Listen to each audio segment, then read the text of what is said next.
Hi guys! So for today, mag-unbox tayo ng new eyeglasses na nabili ko dun sa health card na in-avail namin sa aming agency. So ito siya. Ganito ang packaging niya.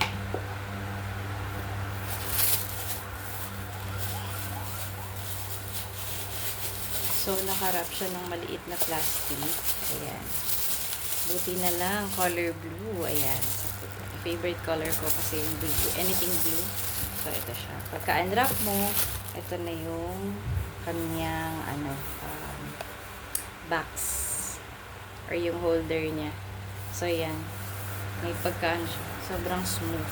Smooth lang siya. Tapos may design. Nakita ng design niya. And, pagka-open natin, meron din siyang, matibay naman yung, bahay-bahay niya. So, pagka-open natin, ito, color blue din yung cloth. And then, ito yung itsura niya sa loob. And, ito yun siya. Medyo makapal yung pamunas niya. O yung cloth. So, for courtesy of, JC Trinidad Optical Clinic. So, meron sila dito sa cloth nila. Meron silang contact number.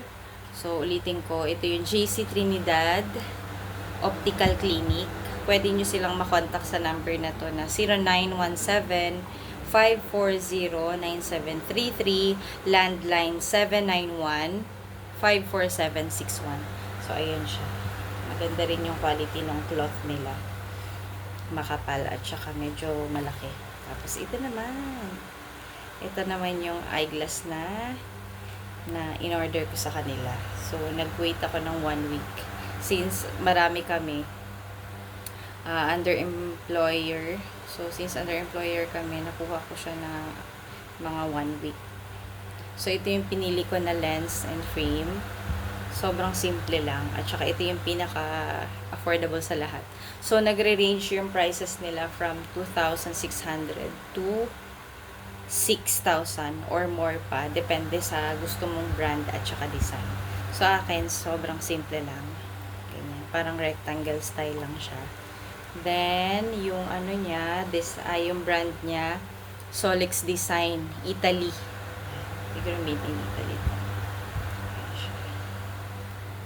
So, every 2 to 3 years, nagpapalit talaga ako ng eyeglass. So, ito na siya. Bet na bet ko siya kasi kung ano yung sukat, simula nung nag-eye check up, and then yung nag-Snellen chart, kung ano yung sukat ko doon. Swak na swak dun sa nabigay sa akin ngayon. So, wala akong any concerns or magiging problema. So, ito na siya, guys. Kung gusto nyo mag-avail ng affordable at saka quality na eyeglasses, punta lang kayo dito sa JC Trinidad Optical Clinic. So, in connection din sila sa IMS Healthcare. Pero since nabanggit ko naman na yung contact number, so yun na yun.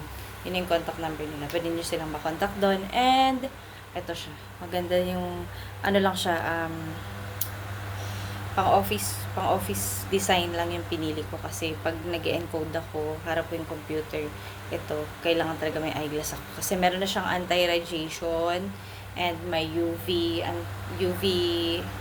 protection and yung anti-astigmatism ko. So, ayun. Ang good news yung left side ko ng eyes, okay na siya, normal na siya. Then sa right side na lang ang merong astigmatism. So good news yun. So yan, ganado na naman tayo nitong pumasok. Sobrang halaga talaga ng eyeglass, lalo na sa pang araw-araw natin na buhay sa opisina. So yan, siya, recommendable siya, guys, highly recommended. So ayan, yun lang. Thank you for watching. Okay, last sneak peek.